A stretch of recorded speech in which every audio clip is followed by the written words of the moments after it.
அனைவருக்கும் வணக்கம். பேரன்பும் பெருங்கோபமும் என்ற ஒற்றை சிந்தனையோடு ஒத்த சிந்தனை உள்ளவர்கள் எல்லாம் ஒருங்கிணைந்த மேடையை அந்த மேடையை நான் பார்க்குறேன்.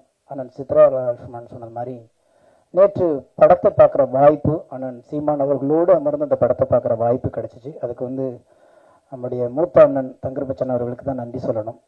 படத்தை பார்த்தோம், ரொம்ப அழகான படம். நிறைய நேரத்தை நான் எடுத்துக்க விரும்பலை. காலகாலமாக மானுட ஜாதியை வேண்டான்னு சொல்லிட்டு இருக்கிற ஒரு மானுட ஜாதி தொடர்ந்து ஒரு யுத்தத்தை நடத்திக்கிட்டே இருக்கு. அவனவன் ஜாதியை அவனவன் கொண்டாடினாலும் பொதுவெளியில் ஜாதிக்கு எதிரானவன் போல தன்னை சித்தரித்துக் கொள்வதில் எல்லாம் முனைப்பாக இருக்கிறான். அந்த முனைப்பில் 1% உண்மையாக இருந்தால் இந்நேரம் ஒரு மிகப்பெரிய தீர்வு கிடைத்துவிடும் அப்படிங்கிற ஒரு மிகப்பெரிய ஆதங்கம் எல்லா படைப்பாளனுக்குள்ளேயுமே இருக்கு.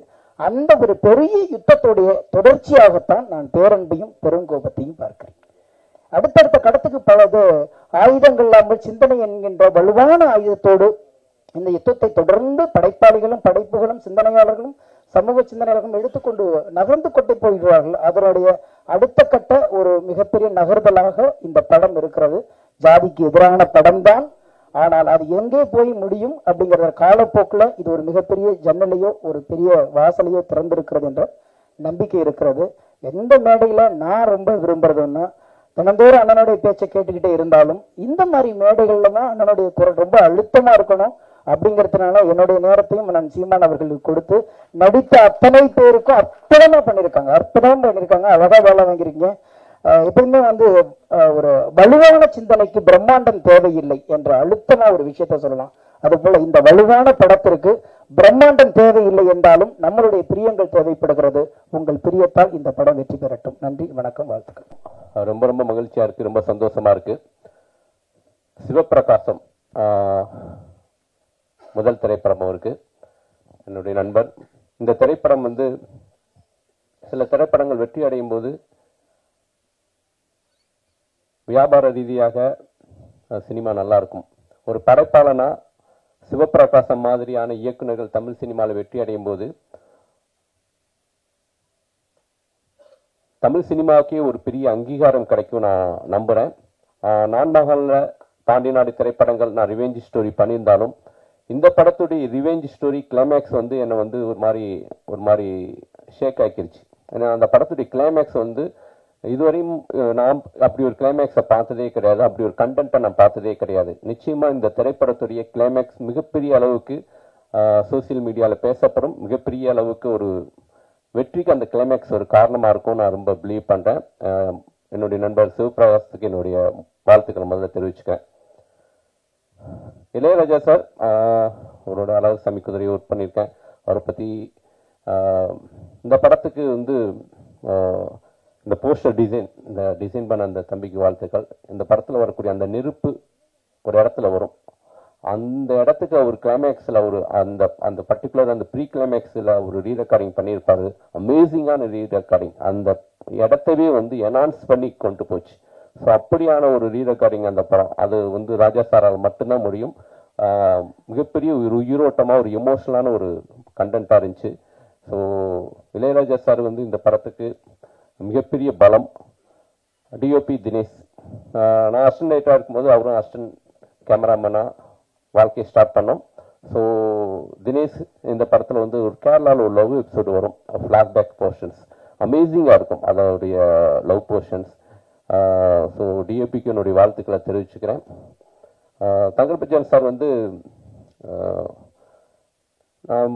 அவர் டைரக்டராக இருக்கும்போது, அவர் குட்டி பையனாக இருக்கும்போது அவருடைய சின்ன வயசில் ஒரு ஆக்டிவிட்டிஸ் எல்லாம் வீடியோ எடுத்து அவர் நிறைய சேகரித்து வச்சுட்டு இருந்தாரு அப்படின்னு நான் படித்தேன். ஸோ அப்போ இருந்தே அவர் முடிவு பண்ணிட்டார் இந்த பையன் ஹீரோ தான். ஸோ அவருடைய கனவு இந்த இடத்துல நிறைவேறி இருக்குது. ஒரு முதல் திரைப்படத்தில் ஒரு ஹீரோவுக்கு இவ்வளோ வலுவான கதாபாத்திரம் கிடைக்கிறது ரொம்ப ரொம்ப அரியுது. ஏன்னா ஒரு 20 வயசு பையனாகவும் நடிக்கணும், அதே டயத்தில் ஒரு 50 வயசு வயதானவராகவும் நடிக்கணும். அப்படியான ஒரு 2 மாறுபட்ட கதாபாத்திரங்கள், 2 கதாபாத்திரத்தையுமே ரொம்ப உள்வாங்கி அந்த எமோஷனை ரொம்ப சரியா வெளிப்படுத்தியிருக்காரு. ஹீரோ தம்பிக்கும் என்னுடைய வாழ்த்துக்கள். தம்பி தமிழ்ல பேர் விடா வாய்க்குள்ள வரமாட்டேங்குது.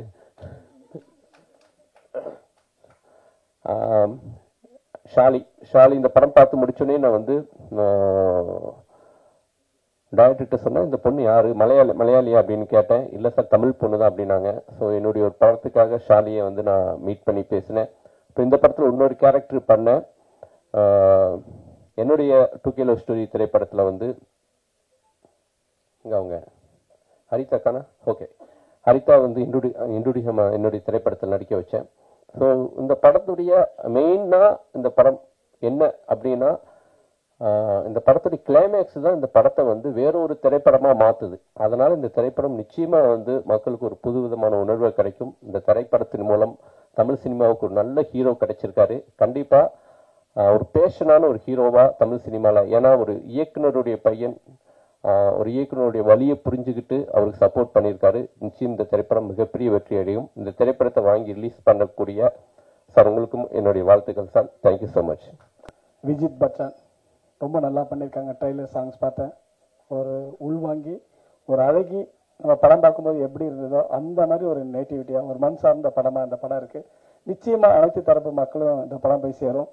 முக்கியமாக இந்த திரைப்படத்தை தயாரித்த திருமதி காமாட்சி ஜெயகிருஷ்ணன் அவர்களுக்கு நான் ரொம்ப நன்றி சொல்ல கடமைப்பட்டிருக்கிறேன். ஜெயகிருஷ்ணன் சார் வந்து மிக அற்புதமான ஒரு சினிமாவை நேசிக்கக்கூடிய ஒரு தயாரிப்பாளர்.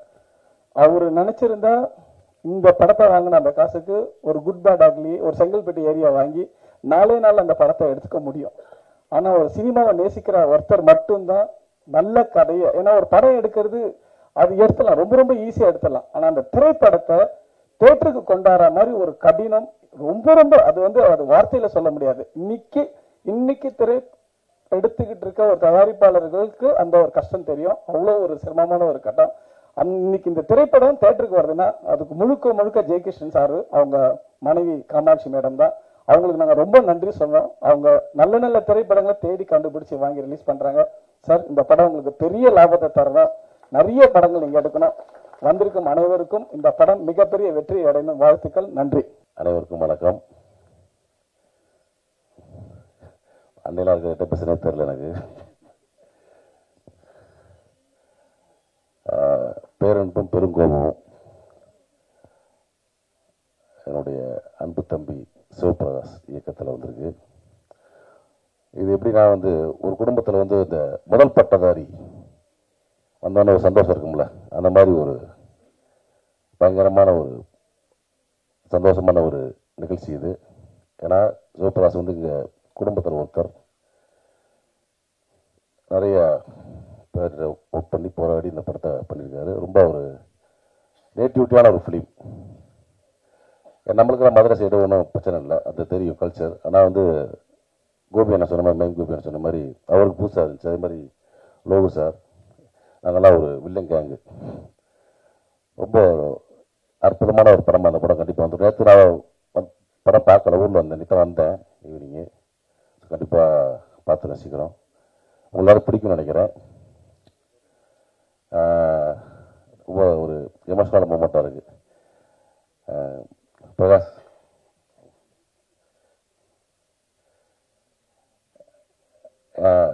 அன்பு மகள் அவரை நீ வந்து அவங்க அப்பாவோட விழாவை வந்து வீடியோ எடுத்துட்டு மேலே வா, நீ வா வா வா வா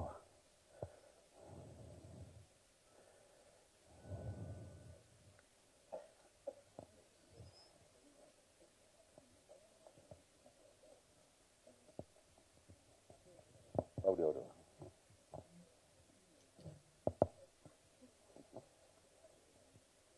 ஏன்னா ஒரு அப்பாவோட ஒரு முதல் பட விழாவில் வந்து ஒரு பொண்ணை வந்து அப்போ பார்த்துட்டு வீடியோ எடுத்துட்டு எல்லாரும் பேச்சு வீடியோ எடுத்துகிட்டே இருக்கு. ரொம்ப ஒரு எமோஷனான மூமெண்ட்டாக இருந்துச்சு. கண்டிப்பாக பிரகாஷ் ஜெயிச்சுருவோம், கண்டிப்பாக ஜெயிப்போம். இந்த விழாவை கண்டிப்பாக வந்து சபி நடந்து பார்த்துட்டு நினைக்கிறேன். Okay, thank you. எல்லாருக்கும் வணக்கம். மகன் விஜித் பச்சன் அவரை சின்ன வயசில் பார்த்துருக்கேன். சொல்ல மறந்த ஷூட்டிங் அப்போ அவங்க வீட்டுக்கு போனப்போ விளையாண்டுட்டு இருந்தா. அப்படி இப்போ படத்தில் இவ்வளோ மெச்சூராக பார்த்துட்டு நமக்கு இவ்வளோ வயசாயிடுச்சு அப்படிங்கிற மாதிரி. ரொம்ப தமிழ் சினிமாவில் நிறைய நடிகர்கள் இருக்காங்க, கதாபாத்திரங்களாக மாறி பண்ணுறதுக்கு சில பேர் தான் இருப்பாங்கன்னு நினைக்கிறேன். அதில் ஒருத்தர் இவராக இருக்கலாம். வாழ்த்துக்கள் விஜித் பச்சன். அதே மாதிரி தம்பி சிவபிரகாஷ், அவருடைய நீண்ட நாள் காத்திருப்பு அது எனக்கு தெரியும், எவ்வளோ வலி, அது எவ்வளோ கஷ்டப்பட்டிருப்பார் அப்படிங்கிறதெல்லாம். அதை பார்த்ததுனால இந்த படத்தை ரிலீஸ் பண்ண வந்த ப்ரொடியூசருக்கு ரொம்ப நன்றி. தன்னுடைய மகனுடைய வெற்றியை பார்க்க போகும் அன்பு நண்பர் தங்கர் பச்சன் அவர்களுக்கு அவருடைய சந்தோஷத்தை பார்க்க போகிறேன் நான். அதே மாதிரி தம்பி சிவபிரகாசோட வெற்றியை பார்க்க போகிற பாப்பா ஹரிணி அவர்களுடைய சந்தோஷத்தை பார்க்க போகிறேன் நான். படக்குழுவினர் அனைக்கும் வாழ்த்துக்கள். நன்றி. அனைவருக்கும் இனிய மாலை வணக்கம். தங்கர் பச்சன் சார் வந்து ஒரு செம்ம ஃபோட்டோகிராஃபர். நான் வந்து அஸ்னேட்டராக வேலை பார்க்குறப்ப மறுமலர்ச்சி ஆகட்டும், பாரதி ஆகட்டும், காதல் கோட்டை ஆகட்டும் பார்த்து நான் வியந்து, நம்ம படம் பண்ணா இப்படி ஒருத்தரோட பண்ணணும். பாரதிலாம் அந்த சாங்கு நிற்பதுமே நடப்பதுமே பிரமாதமா எடுத்திருப்பார். அந்த உலகத்தை அவ்வளோ பாரதி உலகத்தை கொண்டு வந்ததுல அவருடைய மெனக்கடல் ரொம்ப பிரமாதமான மெனக்கடல். அழகி படம் நான் காசி தியேட்டர்ல பார்த்தேன். ஒரு பழைய காதலியை சாலையில வந்து தார் போடுற ஒருத்தரா பார்க்கிற நேரத்துல அழுது கரைஞ்சு தியேட்டரை விட்டு என் பைக்கை கூட எடுக்காம நடந்து வீட்டுக்கு வந்துட்டேன். அதுக்கு மேல என்னால படம் பார்க்க முடியல. அப்புறம் திருப்பி போய் அந்த படத்தை போய் பார்த்தேன். தமிழ் சினிமாவின் ஆகச்சிறந்த ஒரு படம்னா வந்து அது அழகி. என்ன உண்மையான உணர்வோட அப்பா அப்படி எனக்கு இதுக்கு முன்னாடி அப்படி ஒரு பால்ய காதலியை ஒரு சாலையில் ஒரு காதலன் பார்க்கிற ஒரு காட்சி இடம்பெற்றிருக்கா எனக்கு தெரியல. ஆனா அது வந்து மனசுல ஒரு ஆணி மாதிரி அடிச்சது. அது ஒரு விதை. அது மாதிரி அடுத்து பல படங்கள் வருவதற்கான ஒரு விதை வந்து ஒரு அழகி வந்து அவ்வளோ அழுத்தமா நந்திதா தாஸோட அது ஊன்றது வந்து மிக மிக மிகச்சிறப்பான ஒரு விஷயம். அப்புறம் சொல்ல மறந்த கதை பிரமாதமான படம். ஆனா எனக்கு பள்ளிக்கூடம் படத்துல வந்து தங்கர் பச்சன் சார் நடிச்சிருப்பாரு. உண்மையிலேயே நான் சொல்றேன், தமிழ் சினிமா ஒரு அற்புதமான நடிகனை தொடர்ந்து பார்க்க தவறிவிட்டதுதான் நினைக்கிறேன். என்ன பிரமாதமான ஒரு பெர்ஃபார்மன்ஸ். எனக்கு அதை பார்த்து வியந்து, நீ நடிப்பு கொடுங்க, வாய்ப்பு கொடுங்கன்னு என்கிட்ட கேட்பாரு. ஆனா ஒரு பலாப்பழத்தை எடுத்துட்டு வந்து அவர் பேசுற காட்சியெல்லாம் பார்க்குறப்ப ரொம்ப பிரமாதமா இருக்கும். அப்புறம் என்னை ரொம்ப நேசிக்கிற ஒரு மனிதர். வெயிலாகட்டும், அங்காடி திருப்படம் பார்த்துட்டு நேரம் என் வீட்டுக்கே ஒரு சால்வையோட வந்து பாராட்டுகிற ஒரு மனிதர். ஏன் 9ஆம் நோட் புக்கு படிக்கல அப்படின்னு கோபமா சண்டை போடுகிற ஒரு அண்ணன் மாதிரி. அவ்வளோ இப்போ நான் கோவிட்ல உடம்பு சரியில்லாமல் இருந்தப்போ ஒரு ஹோமியோ டாக்டரை சொல்லி அவர் மருந்து அனுப்பிச்சு அப்படின்னு தொடர்ந்து என் மேல ரொம்ப அன்போடு இருக்கிற அவர் தங்கர் பச்சன் சார். தங்கர் பச்சன் தொடாத துறைகளே இல்லைன்னு சொல்லலாம். அவ்வளோ துறைகளை தொட்டார். எல்லாத்துலேயும் எனக்கு தெரிஞ்சு நல்ல நல்ல விஷயங்கள் அவர் செஞ்சிருக்கிறாரு. ஸோ இன்னைக்கு அவர் படங்கள் மீது நம்மளுக்கு கொண்ட பேர் அன்பு இருக்குல்ல, அந்த வாழ்த்துக்கள் வந்து விஜித் பச்சானுக்கு வந்து மொத்தமா கைமாறும் அப்படின்னு நான் நினைக்கிறேன்.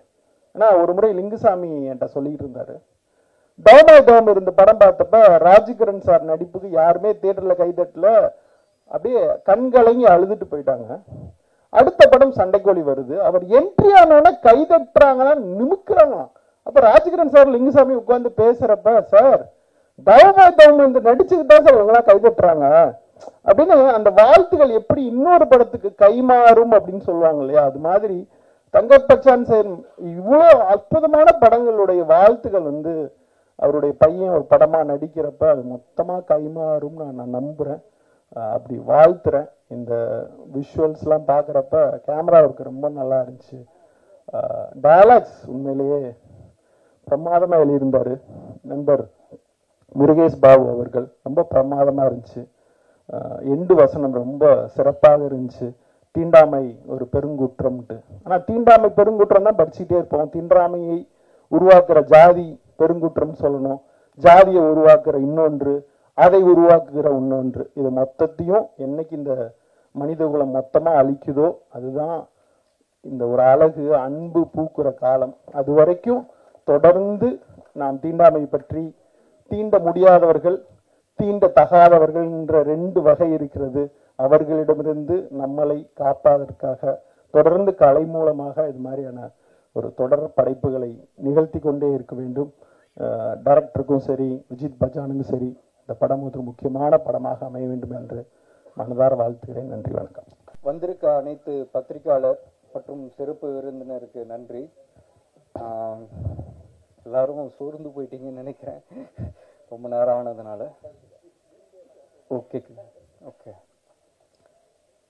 இந்த படத்தில் நான் ஒரு பங்கா இருக்கிறதுல ரொம்ப பெருமையாக நினைக்கிறேன். சார் இது மாதிரி எனக்கு ஒரு கதாபாத்திரம் கொடுப்பாருன்னு நான் நினச்சி கூட பார்க்கல. அவர் எனக்கு நம்பி கொடுத்தார். இதோட பயணம் நான் என்ன அனுபவிச்சனோ நீங்கள் பார்க்கும்போது அதை அனுபவிப்பீங்க. எனக்கு வலி, ஏமாத்துறது, துரோகம், வெறுப்பு இதெல்லாம் பார்க்காம வளர்ந்த பையன், உண்மையாக அதான் சொல்லணும். ஆனால் இந்த படம் எனக்கு அதெல்லாம் கற்றுக் கொடுத்துச்சு. எனக்கு நடிப்பு கற்றுத்தரதோட அந்த ஸ்பேஸ் எனக்கு கொடுத்தாரு. தனிமைக்கு சத்தம் இருக்குதுன்றது இந்த பேரன்பும் பெருங்கோவும் எனக்கு கற்றுக் கொடுத்துச்சு. அவன் ரொம்ப வலி உள்ளவன். அவன் கண்ணை பாருங்க, அந்த கண்ணாடிக்குள்ளதான் இருக்கும். நான் இப்பயும் ஜீவாவை எனக்கு எதிர்த்தாப்புல தான் பார்க்குறேன். அப்படிதான் என்னை பார்க்க வச்சாரு. இல்லை சார், நான் விளையாட்டுக்கு சொல்ல, நான் தனிமையா இருக்கும் போது இந்த கதாபாத்திரம் என் கூடயே இருந்தது, பேசிச்சு. எனக்கு அதுக்கான உடல் கிடையாது, அந்த உடலை வர வச்சுது. எனக்கு அதுக்கான குரல் கிடையாது, என் குரல் ரொம்ப குழந்தை மாதிரி இருக்கும், குரல் கொடுத்தது. நடிப்புக்கும் கடவுளுக்கும் சம்பந்தம் இருக்குதுன்றது இந்த கதாபாத்திரம் என் மேலே ஏறும்போது பார்த்தேன். ஆக்சுவலி நான் சாமியெல்லாம் பெருசாக நம்ப மாட்டேன். ஏதோ ஒன்று வந்தது. இல்லை, நான் இது படத்தை பற்றி சுத்தமாக பேசக்கூடாதுன்னு வந்தேன், ஏன்னா நம்மளே பண்ணிட்டு. ஆனால் இந்த அனுபவம் இருக்குல்ல, அது நீங்கள் படத்தை பாருங்க தெரியும். நான் நிறைய பேருக்கு நன்றி சொல்ல வந்தேன், அதெல்லாம் விட்டுட்டேன். என்னை அழகாக காமிச்ச தினேஷ் சார், ரெண்டு பேரும் புருஷன் முண்டாட்டி மாதிரி, சிவா சாரும் தினேஷ் சாரும். இவர் ஒன்று சொன்னால் அவர் ஒன்று சொல்லுவார், டேய் ரசத்தை நல்லா சாப்பிடுடா கீழே குனிஞ்சுன்னுவார். அவரு டேய் மடையா மூஞ்சி தெரியாதரா, மூஞ்சி தெரிகிற மாதிரி சாப்பிடுறான்னு. ஐயோ, கீழே குனிகிறதா நிமிடுறதா, அது மாதிரி இவங்க ரெண்டு பேருக்கும் பொருந்துற மாதிரி நான் ட்ராவல் பண்ணேன். இந்த படத்தை பற்றி சொல்ல எனக்கு நிஜமாலே நிறையா இருக்குது, இன்டர்வியூவில் சொல்கிறேன். ஏன்னா இது சும்மா சாதாரணமாக நீங்கள் பாருங்கள், நான் பெருசாக ஒன்றும் சொல்ல. முக்கியமாக இளையராஜா சார் இந்த கதாபாத்திரத்துக்கு, இந்த படைப்புக்கே உயிர் கொடுத்துருக்காரு. அது பேசும். இது மாதிரி ஒரு படத்துக்கு முதலீட்டு பண்ண ஜெயபிரகாஷ் சார், நான் இப்போதான் நிஜமாலே சந்திக்கிறேன்.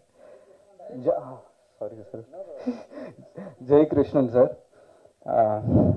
ஏன்னா இது மாதிரி ஒரு படத்துக்கெல்லாம், அதுவும் புது முக நடிகருக்கு வாய்ப்பு அவ்வளோ சீக்கிரம் கிடைக்காது.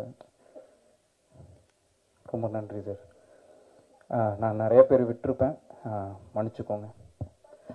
முக்கியமானது, வந்திருக்க பத்திரிக்கையாளர் எல்லாரும் நிறைய பேர் அறிமுகமாகி பார்த்துருப்பீங்க. சரியான ஆளை தான் தேர்ந்தெடுக்கிறீங்க ஒரு நடிகனை.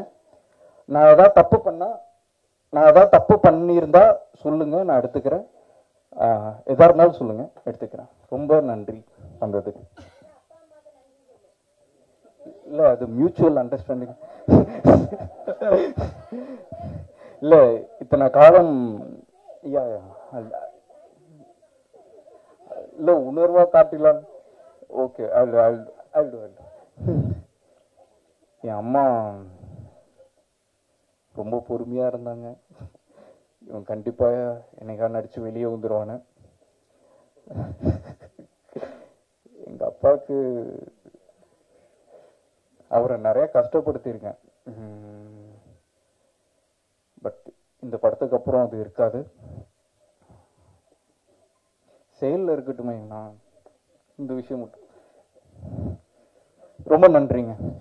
தேங்க்யூ. வணக்கம். கல்வியிலும் கலையிலும் கவித்துவத்திலும் வாழ்வியலிலும் எஸ்பெஷலி மொழியிலும் சிறந்தவர்கள் இத்தனை பேர் இங்கே இருக்கும்போது எனக்கு என்ன பேசுறதுன்னு சத்தியமாக தெரியல. பக்குன்ற சவுண்ட் மட்டும்தான் மைண்டில் கேட்குது.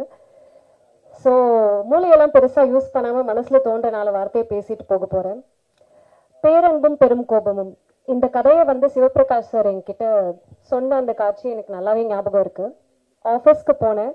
சோஃபாவில் நான், டிரெக்டர் சார் அண்ட் முருகன் சாரும் அங்கே இருந்தாங்க. கதை சொல்ல ஆரம்பித்தாங்க. கட் ஃபீலிங் சொல்லுவாங்கல்ல, அந்த மாதிரி ஏதோ ஒரு தாக்கம் இந்த கதை எனக்குள்ள உருவாக்குச்சு. That is why I was like, சரி கொஞ்ச நாள் சாராவா வாழ்ந்து பார்ப்போம். ஸோ எங்கள் அப்பா அம்மாவுக்கு நடந்தது ஒரு கலப்பு திருமணம் தான். அச்சா மலையாளி, அம்மா தமிழ். அப்போ அம்மா சின்ன வயசுல சொன்னதெல்லாம் கேட்டு எல்லா கலப்பு திருமணங்கள்லையும் இருக்கிற மாதிரி சில மனக்கசப்புகள் எங்கள் அம்மாவுக்கும் இருந்திருக்குன்றதை புரிஞ்சுக்கிட்டேன். பட் எங்கள் அப்பா அம்மா எனக்கு பாலூட்டி வளர்த்ததோடு சேர்த்து பாரதியோட நிறைய வரிகளை படித்தும் வளர்த்துருக்காங்க. அதில் ஒன்று நான் கேட்டது, ஓடி விளையாடு பாப்பா, எல்லாருக்கும் தெரிஞ்சது தான், நீ ஓய்ந்திருக்கலாகாது பாப்பா, கூடி விளையாடு பாப்பா, ஒரு குழந்தையை வையாதே பாப்பா. இப்படி ஆரம்பித்து ஒழுக்கத்தை சொல்லி கொடுத்த பாரதி அப்படியே ஓர் உயிர் 2 உயிர் எல்லாரோடையும் நம்ம சேர்ந்து இருக்கணுன்ற மாதிரி கோழி, நாய், பசு எல்லாத்தோடையும் சேர்ந்து விளையாடணும் பாப்பான்னு சொல்லுவார். அதை முடிச்சு நெக்ஸ்ட் இல் மூவ் டு தாயை பற்றி பேசியிருப்பார். அதற்கு பின் தமிழை பற்றி பேசியிருப்பார். அதுக்கப்புறம் இந்தியாவை பற்றி பேசியிருப்பாரு. அப்புறம் வேதத்தை பற்றி பேசியிருப்பாரு. கடைசியில் ஹீல் டேக் இட் டு சாதி. சாதிகள் இல்லையடி பாப்பா அப்படின்னு ஸ்டார்ட் ஆகி 2 வேர்சஸ் இருக்கும். அதை சொல்லணும்னு ஆசை தான், பட் கொஞ்சம் கையெல்லாம் நடுங்குது. மீன் கண்டென்ட் ஆகிட விரும்பல, எங்கேயாச்சும் 1-2 வார்த்தை தப்பா போய். ஸோ பார்த்து படிக்கிறதுக்கு I am just asking all of your permission. சாதிகள் இல்லையடி பாப்பா, குலத்தாழ்ச்சி உயர்ச்சி சொல்லல் பாவம், நீதி உயர்ந்த மதி கல்வி, அன்பு நிறைய உடையவர்களே மேலோர், உயிர்களிடத்தில் அன்பு வேணும், தெய்வம் உண்மை என்று தான் அறிதல் வேணும், வைரமுடைய நெஞ்சு வேணும், இது வாழும் முறையடி பாப்பா. பாரதியின் இந்த வரிகள் என் மனசுல வளரும்போது உண்டாக்குன தாக்கத்தை பேரன்பும் பெரும் கோபமும் படம் கண்டிப்பா பாக்குறவங்க மனசுல ஏதாச்சும் ஒரு விஷயத்தை விதைக்கும். சில கேள்விகளையும் எழுப்ப வாய்ப்புகள் உண்டு. அது என்னென்னலாம் உங்க மனசுல சொல்லுதுன்றத நீங்க எங்க கிட்ட சொல்றதுக்காக ஆஃபீஸ் போன அப்பா திருப்பி ரிட்டர்ன் வீட்டுக்கு வரும்போது என்ன வாங்கிட்டு வருவாருன்னு காத்துட்டு இருக்க குழந்தை மாதிரி கண்டிப்பா நானும் காத்துட்டு இருப்பேன். இந்த வாய்ப்பளித்த பிரபஞ்சத்திற்கும் என் அன்னை தந்தைக்கும் என் நன்றி. அண்ட் ப்ரொடக்ஷன் ஹவுஸ் இயக்குனர் சிவபிரகாஷ் சார் சாராவா வாழறதுக்கு எனக்கு உதவி செய்தார். நான் இந்த படத்துல சாராவா இருந்ததுல நிறைய சிரிச்சேன், கொஞ்சம் அழுதேன், ரொம்ப வலி அனுபவிச்சேன். அதெல்லாம் உங்களுக்கும் ஃபீல் ஆகும்னு நம்புறேன். டெக்னீஷியன்ஸ் எல்லாருக்கும் என் நன்றி. Dinesh sir, DOP Dinesh sir and everyone. இங்கே எங்கள் எல்லாரையும் கிரேஸ் பண்ணதுக்கு உங்கள் எல்லாருக்கும் ரொம்ப thank you sir. And by the way உங்கள் எல்லாரோட ஆசீர்வாதமும் எனக்கு தேவை.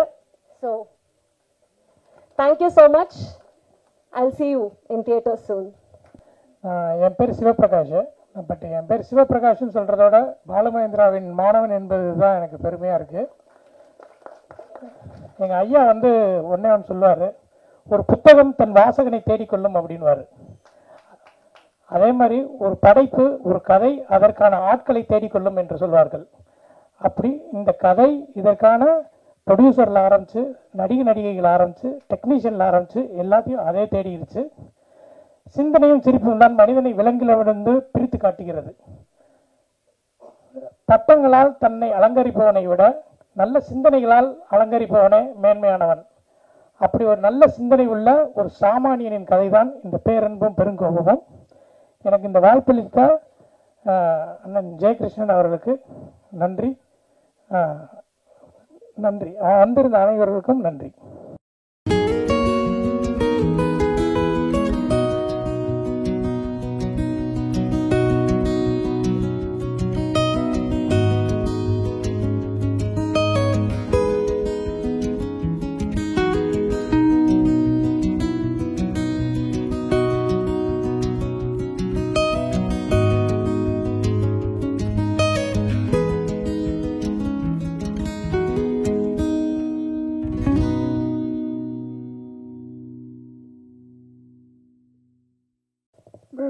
இருக்கின்ற நண்பர்களே, என் தம்பிகளே, உறவினர்களே, குறிப்பா தலைவர்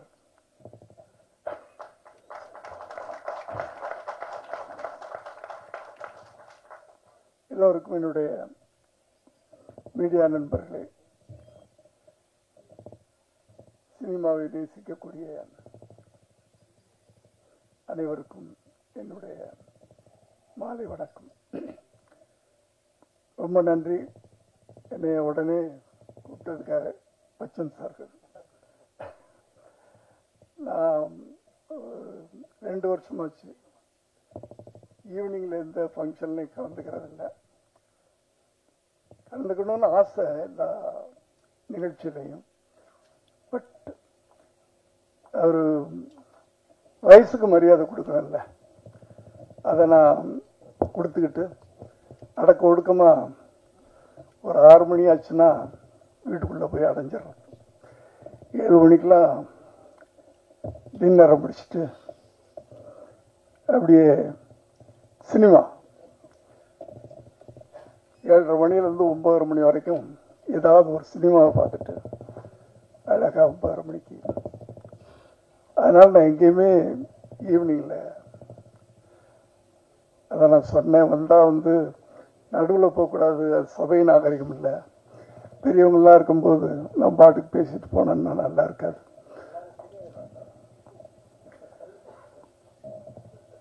நான் உயரத்தில் சொல்ல, பல விஷயங்கள் அதில் அடங்கியிருக்கு. என்னோட பெரியவங்களாம் இங்கே இருக்கிறாங்க. தலைவர்கள்லாம் இருக்கும்போது தொண்டர்கள் சின்னவங்க தான்மா.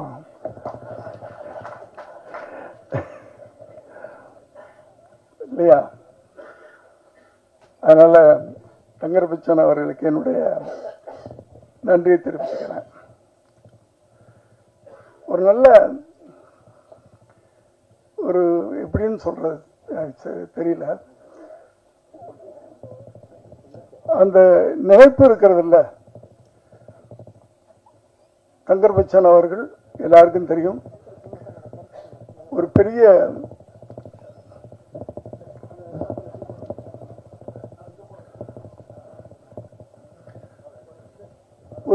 இயக்குனர். பல காவியங்களை தமிழ் திரையுலகத்துக்கும் தமிழ் மக்களுக்கும் கொடுத்தவர். ஏன்னா அவர் படங்கள் திரைப்படங்களா நான் பார்த்ததில்லை, ஒரு காவியங்களா தான் இருக்கும். அப்படிப்பட்ட ஒரு சிறந்த இயக்குனர் தன் மகனை அறிமுகப்படுத்தணும் அப்படின்னு நினைக்கும் போது, ஒரு இளைஞனை ஒரு தகப்பை நடிகனா அறிமுகப்படுத்தணும். ஏன் இவ்வளவு பெரிய நடிகர் அதை செய்யல? அங்கேதான் அவருடைய புத்திசாலித்தனம். தப்பா எடுத்துக்காதீங்க, இங்க அதுல நிறைய அடங்கி இருக்கிறது. ஒரு பிள்ளைய செதுக்கணும்னா சாதாரண விஷயம் இல்லை. அதை இன்னொரு இளைஞன்ட்ட கொடுத்துருக்கீங்க பாத்தீங்களா, அங்கேதான் நீங்க செதுக்க ஆரம்பிச்சிட்டீங்க. நான் கூட அதான் நினைச்சேன், நடக்கல. என் மகன் விஜய் அவர்கள் நடிக்கணும்னு சொன்னப்போ அவரை போட்டோ ஷூட் எடுத்துட்டு, நான் இப்போ பிஸியா 90ல பல மொழிகளில் அவ்வளவு இதாக இருக்கும்போது நானும் அப்படித்தான் நினைச்சேன், நம்மளே நம்ம பிள்ளையை அறிமுகப்படுத்தினா நல்லா இருக்காது. அதில் பல சிக்கல்கள் இருக்கு அப்படின்னு போட்டோ ஷூட் எடுத்துட்டு அந்த ஆல்பத்தை கையில் வச்சுக்கிட்டு எத்தனையோ இயக்குநர்கிட்ட போயிட்டேன்.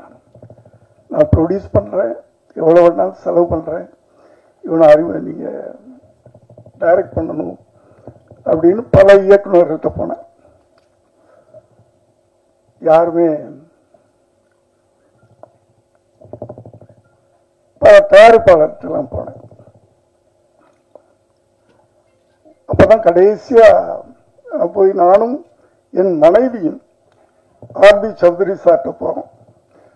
ஏன்னா அவரு புது புது டெக்னீஷியன்லாம் உருவாக்குறவர், தைரியமா.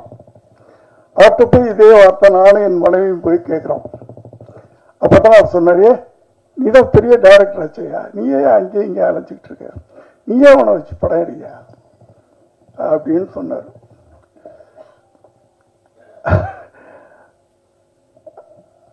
அதனாலதான் நான் கட்டாயமாக அவரை நானே வச்சு படம் எடுக்கக்கூடிய ஒரு சூழ்நிலை உருவாச்சு. ஆனா தங்கர் பச்சான் அவர்கள் ரொம்ப அழகான வேலையை பண்ணியிருக்கிறாரு. ஒரு இளைஞனை அறிமுகப்படுத்தணும், அந்த இளைஞர்கள் மத்தியில் போய் ஒரு நடிகனா பச்சக்குன்னு நெஞ்சில் நிற்கணும். அப்படின்னா இன்னொரு இளைஞன் அந்த இளைஞனை உருவாக்கணும் அப்படின்னு நினைச்சு அந்த பொறுப்பை கொடுத்திருக்கிறாரு. அவரு பாலுமகேந்திரா அவருடைய பட்டை தீட்டப்பட்டவர் அப்படின்னு சொல்றாங்க. எனக்கு அவர் பழக்கம் இல்லை. இருந்தாலும் அவர் இந்த படத்தின் மூலம் முதல்ல ஒரு இயக்குனராக, ஒரு இயக்குனர் சங்கத்தில் அதன் மூலமா கூட நான் ஆசைப்படுறேன், அந்த இயக்குனர் வெற்றி பெற வேண்டும். முதல்ல ஒரு இயக்குனர் அவர் வெற்றி பெற வேண்டும்னு ஆசைப்படுறேன். வெற்றி அடைஞ்சிட்டாருன்னு படம் பார்த்தவங்க சொன்னாங்க என்கிட்ட. ரொம்ப ரொம்ப அழகா அந்த படத்தை பண்ணியிருக்காருன்னு சொன்னாங்க. கேள்விப்படும் போதே சந்தோஷமா இருந்துச்சு. அடுத்து ஹீரோ, அதாவது ஒரு தகப்பனுடைய கனவு, தன் பிள்ளை அப்படி வரணும் இப்படி வரணும். ஆனா இவரு தன் பிள்ளையுடைய கனவை நிறைவேற்றுறதுக்காக இந்த ஒரு ப்ராஜெக்டை அவர் ஆரம்பிச்சு பண்ணியிருக்கிறாரு. அவருக்கு என்னுடைய வாழ்த்துக்களை தெரிவிச்சுக்கிறேன். அந்த தம்பி இந்த திரையுலகத்தில் ஒரு பெரிய கலைஞராக உருவாகணும் அப்படின்னு நான் வாழ்த்துறேன். மற்றபடி இதில் சப்போர்ட்டிங் கேரக்டர்ஸ் அப்படின்னு சொன்னால் நிறைய பேர் இருக்காங்க. ரொம்ப அழகாக எல்லாரையுமே புதுமுகம் போடாமல் சப்போர்ட்டிங் தான் ரொம்ப முக்கியம். ஒருத்தனை தூக்கி நிறுத்தணும்னா பக்கத்தில் இருக்கவங்களாம் சேர்ந்தானே தூக்கி நிறுத்தணும். அப்படி ஒரு கனமான கதாபாத்திரங்களை மையப்படுத்தி அப்படி அதை ஏற்று நடிக்கக்கூடிய சிறந்த நடிகர்களை எல்லாம் கூட நடிக்க வச்சிருக்கிறாரு. எல்லோருக்கும் என்னுடைய வாழ்த்துக்கள். பேரன்பும் பெருங்கோபமும், அதுலேயே கதை, அன்பு காட்டுறவனுக்கு நான் அடிமையா இருப்பேன், அடக்க நினைச்சா என் கோபத்தை யாராலும் அடக்க முடியாது. அதுதானே கரெக்ட் தானே? கதையே சொல்லிட்டார் அந்த டைட்டில். என்னுடைய ஃபார்முலா தான் அது. என்னுடைய ஃபார்முலா, என்னுடைய குணாதிசயம். நாங்கள்லாம் ஒரே குணாதிசயங்களை கொண்டவங்க தான். அன்புக்கு அடிமையா இருப்போம், அடக்கணும்னு நினைச்சா அவ்வளவுதான். எங்க கோபத்தை எங்களாலே அடக்க முடியாது இல்லையா? அப்படியே இருந்து அப்படியே ஜெயிச்சிட்டோம். அது ஒரு விஷயம். ஸோ இந்த படக்குழுவினரையும் சம்பந்தப்பட்ட அத்தனை பேரையும் நான் மனதார வாழ்த்துறேன். இந்த படம் ஒரு பெரிய வெற்றி அடையணும். ஏன்னா சின்ன படங்கள் தான், சிறு முதலீட்டு படங்கள் தான் ஓடணும். அதுக்கு என்ன பண்றதுன்னு தான் தெரியாம தவிச்சுக்கிட்டு இருக்கோம். திரையுலகமே திகைச்சு போய் நின்றுகிட்டு இருக்கு. அதுலேயும் ஒரு மெசேஜ், நீங்க தங்கர் பச்சான் சார் எடுத்துக்கிட்டீங்கன்னா அவருடைய படங்கள்ல எல்லாம் ஆணித்தரமான ஒரு அழகான ஒரு செய்தியை சொல்றார். மெசேஜ் சும்மா எடுத்துட மாட்டார். கத்தி, ரத்தம், வெட்டு, குத்து, அது அவருக்கு தெரியாதது. காவியங்கள், அவர் இந்த படத்தை வழங்குறார் அப்படின்னு சொன்னா அதுவும் ஒரு காவியமாகத்தான் இருக்கும் அப்படின்னு நான் நம்புறேன். நான்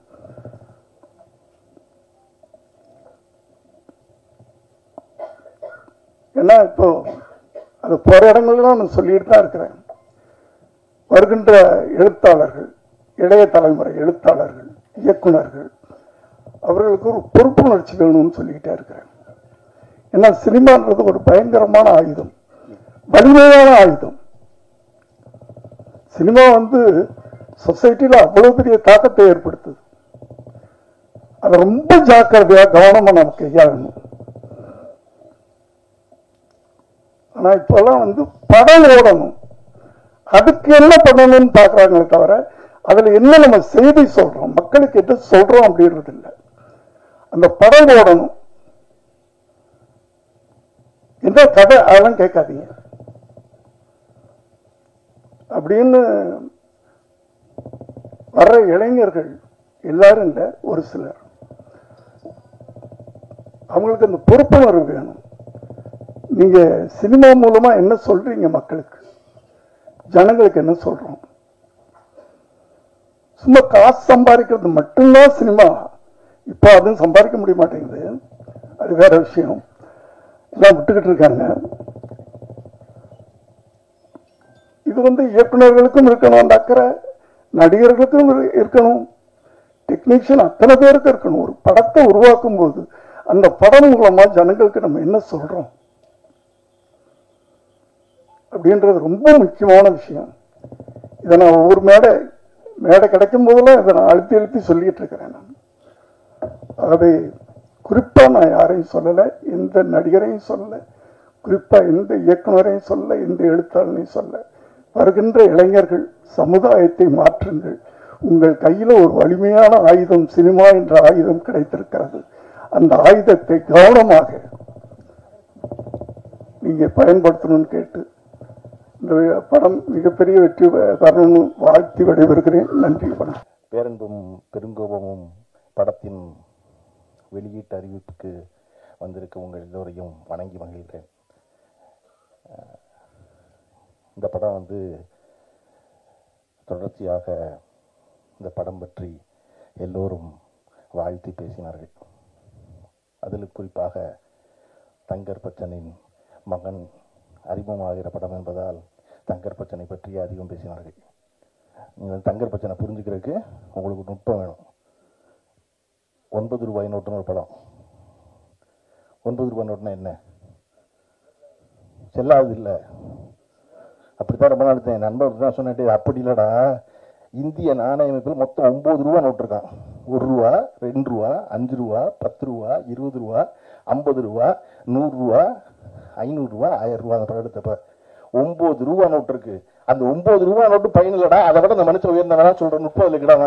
நான் சொன்னேன், என்னடா படம் இத்தனை வருஷம் கழிச்சு எனக்கு சொல்றீங்க அப்படின்னு. இது புரியாம அந்த படத்தை 2-3 தடவை பார்த்துட்டு அப்படி. அதை விட அண்ணன் சொல்றது ரொம்ப பிரமாதமான நுட்பம் இருக்கு. என்னன்னா, இந்த படத்துல கதாநாயகனுக்கு விஜித்னு பேர் வச்ச அண்ணன் ஒன்று சொன்னார் பாருங்க. நான்லாம் அதுல இருந்து மீளவே இல்லை. நான் நினைச்சுக்கிட்டு இருக்கேன் அஜித்ல பாதி, விஜய்ல பாதி, விஜித்னு. பார்த்தீங்களா, நீங்களும் அப்படிதான் நினைச்சிருக்கீங்க. நம்ம எல்லாம் 9 ரூபா நோட்ட மாதிரி நினைச்சவங்க எல்லாரும். அண்ணன் தான் சொன்னார், ராத்திரி திடீர்னு முழிச்சேன், எனக்கு இந்த பேர் ஒலிச்சிச்சு காதுல, அப்படித்தான் அந்த பேர் வச்சேன்னாரு. எனக்கு என்ன பிடிச்சிருந்துச்சுன்னா, அதை நம்ம நம்புறமோ இல்லையோ, தங்கர் பச்சை நம்புறாரு பாருங்க. இந்த பேர் காதல் ஒழிச்சிச்சு, அதை எல்லாரும் சொல்றாரு பாருங்க. அந்த நம்பிக்கை தான் ரொம்ப முக்கியம் சினிமாவில். இதை சொன்னா நம்புவாங்க, நம்புறதா நம்ம சொல்லுவோம் அப்படின்னு. அப்படி இந்த படத்தில் அறிமுகமாகும் விஜித் பச்சானுக்கு முதல்ல வாழ்த்துக்கள். இதை வேற சுசீந்திரன் வேற காதல கேட்டதுன்னு தெரியாம தம்பி தம்பி பேர் வர மாட்டேது, பேர் வர மாட்டேங்கிறாரு. நாங்க போல யோசிச்சு வச்சிருக்க ஒரு பேர், நீ வர பேர் வராதுங்கிறீங்க. அதனால தேவயானி அவர்கள் மிக சிறப்பாக தன் வீட்டு பிள்ளையை வாழ்த்துவதைப் போல, தன் வீட்டு பிள்ளையை கண்டிப்பதைப் போல, தன் வீட்டு பிள்ளைக்கு வழிகாட்டுவதைப் போல மிக நேர்த்தியான ஒரு பேச்சு பேசிட்டாங்க. நீங்கள் பார்த்தீங்கன்னா தேவயானி ஒரு 20 வருஷம் கழிச்சு தம்பி பிரமாதமாக பெரிய நடிகன் ஆயிடுவான். அவன் தம்பி அதோட பெரிய நடிகன் ஆயிடுவான். ஆனதுக்கப்புறம் என்ன செய்வாங்க தெரியுமா? தங்கர் பச்சனை கீழே உட்கார வச்சுருவாங்க. தங்கர் பச்சனை கீழே உட்கார வச்சுருவாங்க முதல் வரிசையில். ஏன்னா அவங்க என்ன கோவம் இருக்கும், நான் அறிமுகமாகிறேன், மேடையில் வந்து உட்காந்துக்கிட்டு வர்றவங்க போல எங்களை பேசாம எங்க அப்பனை பேசிக்கிட்டே இருந்தாங்க, இறாவனை பழி வாங்குற ஒரு ஆள் கேட்டாரா? பாத்தீங்களா என்ன பண்ணி முதல் படம் நடிக்கிறதுக்குள்ள எல்லா ரகசியத்தையும் கதாநாயகி தான் நீயும் சொல்ற.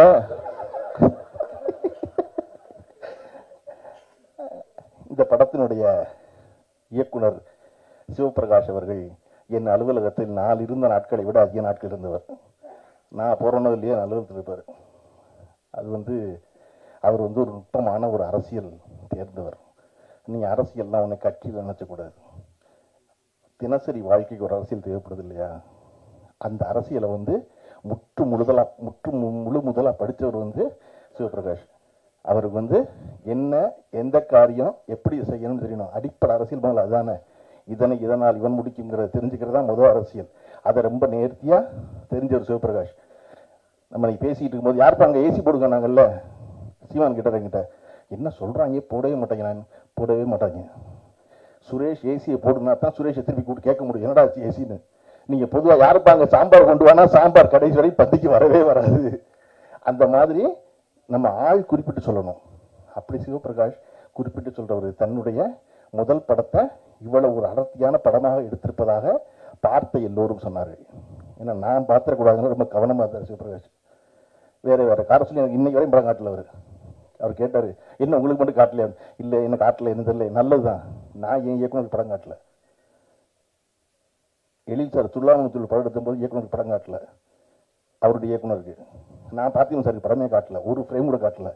எனக்கு என்னென்னா பார்த்துக்கிட்ட தியேட்டரில் அப்படின்னு தியேட்டரில் அந்த படம் பார்த்து வெற்றிகரமாக ஓடிய பொழுது என்னை விடவும் அதிகம் மகிழ்ந்தது திரு பார்த்திபன் அவர்கள் தான். அதை போல இந்த படம் பெறும் வெற்றிக்கு சிவபிரகாஷோட அதிகம் நான் மகிழ்வேன். இன்னொரு முக்கியமான விஷயம், தொடர்ச்சியாக மேடையில் பேசிய எல்லோரும் இந்த படத்துக்கு தொடர்பில்லாத செய்திகளை சொல்லிக்கிட்டே இருந்தாங்க. அது பொதுவான சினிமா செய்திகளாக இருந்தால் கூட அப்படி பேச வேண்டாம்னு நினைப்பேன். நான் சொல்கிறதுக்கு இன்னொரு இடம் இருக்குது, வேறு இடத்துல சொல்லிக்கலாம் போய் அப்படின்னு. இது பேரன்பும் பெருங்கோவுங்கிற ஒரு படம். அந்த படம் வெற்றி வரணும்னு விரும்புகிற வாழ்த்துறை எல்லோரும் கூடியிருக்கும். ஆனால் அப்படி சூழலில் உதயகுமார் அவர்கள் போல, இசைசி அவர்கள் போல படம் ஓட மாட்டேங்குது சொல்லாது. படம் ஓடும். எப்படி படத்தை ஓட வைக்கிறேன்னு தெரியல, நல்ல படம் எடுத்தால் ஓடும். அவ்வளோதான். அது ரொம்ப சிம்பிள். ஏன் படத்தை ஓட்ட வைக்க முயற்சி பண்ணுறீங்க? ஓட்ட வைக்க முயற்சி பண்ணாதீங்க. படத்தை நல்ல படம் தான் ஓடும். அப்படித்தான் ஓடி இருக்கல படம் இல்லையா? இல்லைங்க உங்களுக்கு தெரியலைங்க அப்படின்னா குறைஞ்சபட்சம் இந்த திரைத்துறையில் இருக்க பிரச்சனைகளை அரங்கத்தில் பேசாதீங்க, அறையில் பேசுங்க. இங்கே ஒரு 40 சேனல் உட்காந்துக்கிட்டு திரும்ப ஒளிபரப்பிக்கிட்டே இருக்காங்க. சினிமா மோசமாக இருக்குது அப்படின்னு. அதுக்கு 2 பேர் உட்காந்துக்கிட்டு ஆரம்பிக்கும் போதே அந்த படம் எத்தனை கோடி நஷ்டம் தெரியுமா ஆரம்பிக்கிறான். நான் சொல்கிறேங்க இல்லைங்க, திருக்குறளில் உள்ளியது எய்தல் எளிதும்பர் வள்ளுவர். நீ மனசில் நினைக்கிறீங்களா? அதை எய்தது எளிது, உள்ளியது எய்தல் எளிது, மண் மற்றும் தன் உள்ளியது உள்ள பெரின். முதல்ல நீ நம்பணும், நீ நினைக்கணும் ஆகும்னு. சர்வகாலம் நினைச்சுக்கிட்டு இருந்தேன்னா அது நடக்கும்.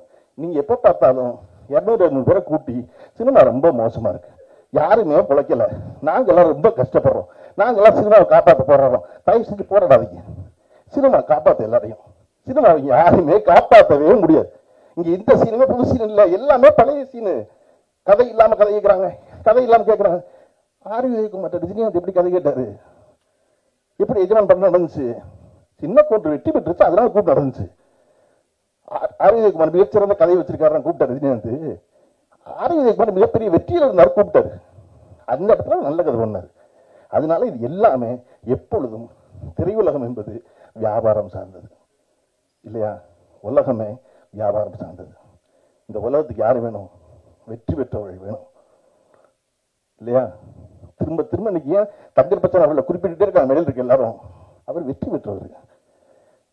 ஏன் தேவையானவர்கள் நன்றியோட சொல்றாங்க? ஏன் சொல்றாங்க அப்படின்னா, எனக்கு எதுவும் தெரியாது, அவர் சொன்னார் பாரதி நடிக்க சொல்லி, அவர் சொன்னார் மறுமலர்ச்சி நடிக்க சொல்லி நான் போனேன்னு. அப்ப விஜித் பச்சனுக்கு இந்த மேடையுடைய டேக்கவே என்ன தெரியுமா? செய்தி என்ன தெரியுமா? இயக்குனர் ஒளிப்பதிவாளர் சொல்றதை கேட்டீங்கன்னா நீங்க வெற்றி படத்துல இருப்பீங்க. உங்களுக்கு தெரியாது, அது அவர்களுக்கு தெரியாது, அவங்க செய்வாங்க அந்த வேலையை. அப்ப இங்க பெருவெற்றி பெறுவதற்கு மிகச்சிறந்த படங்களையும் மிகச்சிறந்த மனிதர்களையும் உடன் வைத்துக் கொள்வதுதான் முக்கியம். சிவபிரகாஷ் அவர்களுக்கு முதல் படத்திலேயே அந்த வாய்ப்பு அமைந்திருக்கிறது. அவர் பெருவெற்றி பெறுவது முக்கியம். அதை விட ஒரு முக்கிய செய்தி, பொதுவாக இன்று சினிமாவில் என்ன செய்வது கேட்குறீங்க? சினிமாவில் பெரிய ஒரு விஷயம் நடந்துகிட்டே இருக்கு. என்ன அப்படின்னா, ஒரு படத்தினுடைய படப்பிடிப்பு முடிந்த பிறகு அந்த படத்தினுடைய உதவி இயக்குனர்கள் அந்த படத்தை விட்டு வெளியே அனுப்பப்படுறாங்க. படம் ரிலீஸ் ஆக போகும்போது அந்த படத்தினுடைய உதவி இயக்குனர் யாருமே இருக்குதில்லை. என்னுடைய இயக்குனர் அவருடைய படத்தில் எனக்கு பேர் போடும்போது உதவிய இயக்குனர்னு போட்டார் பார்த்திபன். டைரக்டர் தான், இந்த படத்தில் அசிஸ்டண்டா வேலை செய்கிறான், அவ்வளோதான். உதவி இயக்குனர்னு பேர் போட்டார். அதை போல ஒரு படத்தில் வேலை செய்யும் போது இன்றைக்கு இருக்கிற சூழலில் படம் முடிஞ்ச உடனே படம் வெளியாகிறது இல்லை, தாமதமாகுது. அந்த நேரத்தில் முதல்ல செலவை குறைக்கிறவங்க கண்டுபிடிச்சிருக்க வழி உதவி இயக்குனர் அனுப்பிச்சிடுறது. சிவபிரகாஷ் இந்த ஒரு வாரம் இந்த படத்தினுடைய இந்த முன்வெளியிட்டு ஆரம்பிக்கும் போது சகல வேலையும் ஒரு தனி மனிதனாக பார்க்க வேண்டிய கட்டாயம் இருந்ததுக்கான காரணம் இந்த படத்துடைய பட்ஜெட்ல முதல்ல பண்ண ரெஸ்ட்ரிக்ஷன் என்ன பண்ணா அசிஸ்டன்ட் வீட்டுக்கு அனுப்பிச்சது.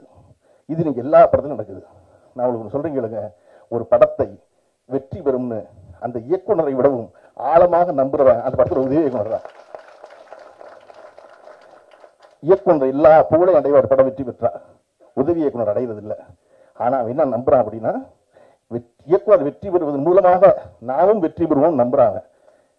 அவனை வச்சுக்கிறதுனால ஒன்றும் இந்த தமிழ் சினிமா நட்டப்பட்டுறது. நீங்க கியூபு கட்டுற காசு 5000 கட்டுறாரு ஆந்திராவில், 12000 கட்டுறாருங்கலாம் அப்புறம் அறைக்குள்ள பேசுவோம். அது இங்கே தீர்வு கிடையாது யார்ட்டையும், அது அறைக்குள்ள பேச வேண்டியது. ஆனா உதவி இயக்குனர்ல இப்படி நடத்துறாங்கிற அரங்கத்தில் பேச வேண்டியது, அது ரொம்ப முக்கியம். அதை போல இந்த படம் மட்டுமல்லாது எல்லா படத்திலும் தொடர்ந்து மிகச்சிறந்த இயக்குநர்கள் வர வேண்டும். வருவதற்கு சினிமா எல்லா வாய்ப்பையும் எல்லா கதவையும் எப்பொழுதும் திறந்து வைத்திருக்கிறது. சிவபிரகாஷுக்கு திறந்து வைத்திருப்பதை போல இந்த படம் ஆரம்பித்தது ஒரு ப்ரொடியூசர், அதுக்கப்புறம் நடத்துறது ஒரு ப்ரொடியூசர், அதுக்கப்புறம் நீ படத்தை வெளியிட்டு வந்திருக்கிறது 3வது ப்ரொடியூசர். ஏன்னா அந்த படம் தனக்குரியவர்களை தேர்ந்தெடுத்து வெளியே வந்து சேர்கிறது இல்லையா? அப்ப இதை போல அனைத்து படைப்புகளும் பெரும் படைப்புகளாக வரட்டும். எல்லா படைப்பிலும் பேரன்பும் பெருங்கோபமும் நிறைந்திருக்கட்டும். குழுவினருக்கு வாழ்த்துக்கள். நன்றி. அனைவருக்கும் வணக்கங்க. இது நான் பேசுறதுக்கான இடம் இல்லை.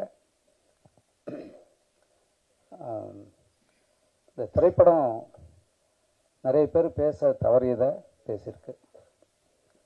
நான் முதற்கொண்டு கிட்டத்தட்ட 1985ஆம் ஆண்டு நான் கேமராவை கையில் பிடிச்சேன். ஒளிப்பதிவாளனா எத்தனை ஆண்டுகள் ஆச்சு தெரியல. இவ்வளோ காலங்களில் 40 ஆண்டுகள், இவ்வளோ காலங்களில் நான் எவ்வளோ பேரை பார்த்துருக்கேன். நிறைய தயாரிப்பாளர்கள், எவ்வளோ இயக்குநர்கள், எவ்வளோ கலைஞர்கள். ஆனால் இவ்வளோ படங்கள், இவ்வளோ திரைக்கதைகள், இவ்வளோ என்னுடைய சிறுகதைகள், நாவல்கள் செய்ய தவறியது எல்லாத்தையும் இந்த ஒரு படம் செஞ்சிருக்கு. நேற்று முதல்ல நான் ஒரு 2 மாதம் இருக்கும்னு நினைக்கிறேன். அப்போ அந்த படத்தை ஒரு பார்வையாளனாக தான் நான் பார்த்தேன். என் பையன் இந்த கதை நீங்கள் கேட்க வேணாம்பா அப்படின்னு சொல்லிட்டான். ஆனால் இந்த படம் நீங்கள் என்ன நடிக்க விடுங்க, அவ்வளோதான் நீங்கள் செய்யணும். சரிப்பா அப்படின்னு விட்டேன். ஆனால் நான் போய் பார்வையாளர் நான் பார்க்கும்போது ஒரு பதட்டத்தோடு தான் நான் பார்த்தேன். அதை விட நேற்று இரவு படத்தை 2வது முறையாக நான் பார்க்கும்போது எனக்கு, ஏன்னா நான் ஒரு சாதாரண ஒரு ஆள் தான். நான் ஒரு மணலில் உட்காந்து 28 பைசாவுக்கு படம் பார்த்த ஆள் தான். நான் 3 படம் தான் பெஞ்சில் உட்காந்தே பார்த்துருக்கேன் சென்னைக்கு வர்றதுக்கு முன்னாடி. அப்படி ஒரு சாதாரண ஆள் நான். ஒரு இன்றைக்கு இருக்கிற சமூகத்தினுடைய பெரிய சிக்கலாக பேசுது. எத்தனை மனங்கள், எத்தனை மனித உயிர்கள் வதைக்கப்படுது, அவமானப்படுத்தப்படுது, கேவலப்படுத்தப்படுது. அதை இந்த திரைக்கலை சாதிச்சிருக்கு. திரைப்படங்கிறது எல்லாரையும் தட்டி தூங்க வைக்கிறது இல்லை, கிச்சு கிச்சு மூட்டுறது இல்லை, சிரிக்க வச்சு அவங்க பணத்தை பிடுங்கிறதோட மட்டும் இல்லாது அது ஒவ்வொருத்தனையும் அறையணும். அவங்க செய்கிற தவறுகளை கேட்கணும். இதை பார்க்கக்கூடியவர்கள் பதில் சொல்லி ஆகணும். அவங்க மனசுக்கு பதில் சொல்லணும். மிகப்பெரிய வேலை. பல அரசியல் இயக்கங்கள் செய்ய தவறியதை, பல இலக்கியங்கள் செய்ய தவறியதை இந்த பேரன்பும் பெருங்கோபமும் சாதிச்சிருக்கிறா நான் உணர்ந்தேன். ஒரு தம்பி சிவபிரகாஷ் வாங்க, ஒரு ஒரு போராளிங்கிறவன் வெறும் ஆயுதத்தை வச்சிருக்கிறவன் மட்டும் இல்லை, சொல்ல சிந்தனையை வச்சிருக்கிறவன், கையில் சரியான கலையை வச்சிருக்கிறவன். இவன் தான் போராளி. ரொம்ப முக்கியமான ஒரு ஆள். இவருக்கு மிக முக்கியமாக இந்த படத்தினுடைய உரையாடல். அது இப்போ பொதுவான சினிமாவில் பேசுகிற முறையை மீறி நான் ரொம்ப இயல்பாக உரைநடை எழுதுறது. ஏன்னா என் படங்கள் அப்படி. இந்த படம் இயல்பாக இருக்குது. ஆனால் உரையாடல்கள் மட்டும் அந்த இடத்துல மனோகரா பராசக்தி சில எம்ஜிஆர் திரைப்படங்களில் வர்ற மாதிரி தான் இருக்குது. ஆனால் அது அப்படி தான் இருக்கணுங்கிறத அப்புறம் நான் புரிஞ்சுக்கிட்டேன். அதை அப்படி செய்யலைன்னா இது போய் அவனை குத்தாது. அந்த நுட்பம் அந்த படத்தில் நான் பார்த்தேன். முருகேஷ் எங்கிருங்க? முருகேஷ் வந்து வாங்க வாங்க முருகேஷ் வாங்க. என்ன விளையாட்டு இல்லைங்க, சும்மா வருஷத்துக்கு 300 படத்தை எடுத்துட்டு குப்பையாக குவிச்சிட்டு இருக்கோம். வாங்க. ஒரு இவருடைய அந்த உரையாடல்னா வசனம். வசனங்கிறது சமஸ்கிருத சொல்லலாம் சொல்ல, வஜனங்கிறத நம்ம வசனம்னு சொல்லிட்டு இருக்கோம். ரொம்ப முக்கியமான வேலை பண்ணியிருக்காரு. அதே மாதிரி இவருக்கு துணையாக இருந்த வாங்க தினேஷ். தினேஷ் ஒரு ஏன்னா நான் அடிப்படையில் ஒளிப்பதிவாளன். அந்த கிராஃப்ட், அந்த கலையை, ஒளிப்பதிவாளனுடைய வேலை என்னென்னா, நம்ம எல்லாத்தையும் பார்ப்போம். இயக்குனர் முதற்கொண்டு நீ இதை தான் பார்க்கணுன்னு அதை மட்டும் காட்டுறோம் தான் ஒளிப்பதிவாளன். மற்றதெல்லாம் நீ பார்க்கக்கூடாது. அது எந்த கோணத்தில் பார்க்கணும், எவ்வளோ நேரம் பார்க்கணும்னு காட்டுறவன் தான் ஒளிப்பதிவாளன். ரொம்ப சிறப்பாக வந்திருக்கு. ஏன்னா நிறைய நான் எப்படி இந்த இதுக்கான மேடை இல்லை, அதனால் நான் வரவே கூடாதுன்னு யாரை என்னை உட்கார வச்சுங்க. நீங்கள் எனக்கு நாங்கள் வரக்கூடாதுன்னு நினச்சாங்க. ஏன்னா எனக்கு இந்த படத்துக்கு தொடர்பே கிடையாது. என் மகனை பெற்றுட்டதால நான் பேசக்கூடாது. உண்மையிலே விஜித்தை நல்லா பண்ணியிருக்காரு. அந்த பொண்ணு ஷாலி வந்து அந்த சாராவும் ஜீவாவும் உங்களை தூங்கவே விட மாட்டாங்க. அதுவும் இந்த மைம்ஸ் கோபி என்னங்க இப்படி ஒரு நடிகனப்பா. ஐயோ பாருங்க, எனக்கு ஏதோ தமிழில் தாங்க நடிகர்கள், சிறந்த நடிகர்கள் இருக்காங்க இந்தியாவிலே. அவர் அருள்தாஸை நான் இப்போ தான் பார்க்குறேன். என்ன ஐயாப்பா, எப்படி அந்த அம்மா எங்க பேர் என்ன பண்ண அந்த அம்மாவை நடிச்சவங்க சொல்லவே முடியாது. நான் வந்து அழகில நந்ததாஸ் எப்படி பார்த்தனோ அப்படி ஒரு நடிப்பு இதில் நடிச்சிருக்க அத்தனை பேரும். வினோத் உங்க ஒருத்தனுக்காம பாருங்க, நான் அவரை கூப்பிடுறது இல்லைங்க தம்பி. படத்தினுடைய இயக்குனருடைய முக்கியமான ஒரு கருவியை கையாண்டிருக்காரு இந்த படத்தில். ரொம்ப அருமையானது எல்லாம். அவங்க ஐயா லோக்கு ஐயா அவர் எதுக்காக சொல்கிறேன்னா, இந்த தமிழ் மண் மகிழ்ச்சி அடையும், பெருமை அடையும். அப்படியாப்பட்ட ஒரு திரைப்படம் உருவாகிருக்கு தமிழ்நாட்டில், பேரன்பும் பெருங்கோபம். இதை ஒவ்வொருத்தரும் தயவு செஞ்சு பாருங்க.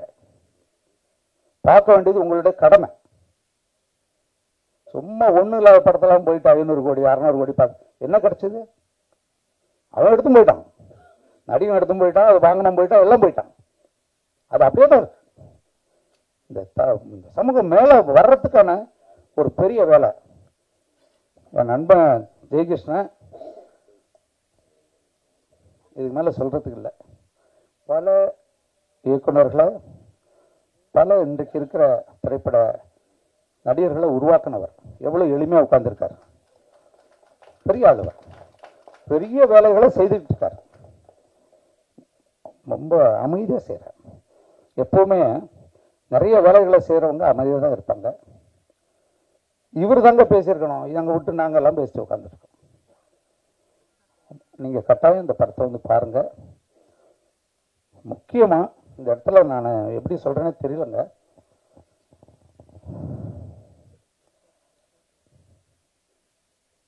இந்த படத்தினுடைய அந்த மூச்சுலாம் மனுஷன் செத்து போயிடும்ல, அந்த மூச்சே வந்து இசைஞானி தான்.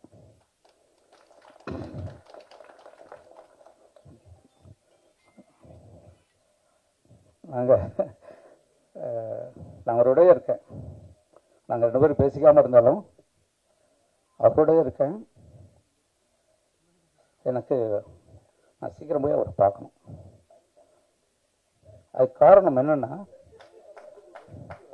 அதுக்கு என்ன காரணம்னா, அவர் சிம்பனி பண்ணுறாரு, எல்லாம் பண்ணிட்டாரு, என்னென்னோ பண்ணி முடிச்சிட்டாரு. இந்த படத்தை முழுமையாக புரிஞ்சு வச்சவர் அவர் தான். இதை எப்படி மக்கள்கிட்ட போகணுன்றத பண்ணியிருக்காரு.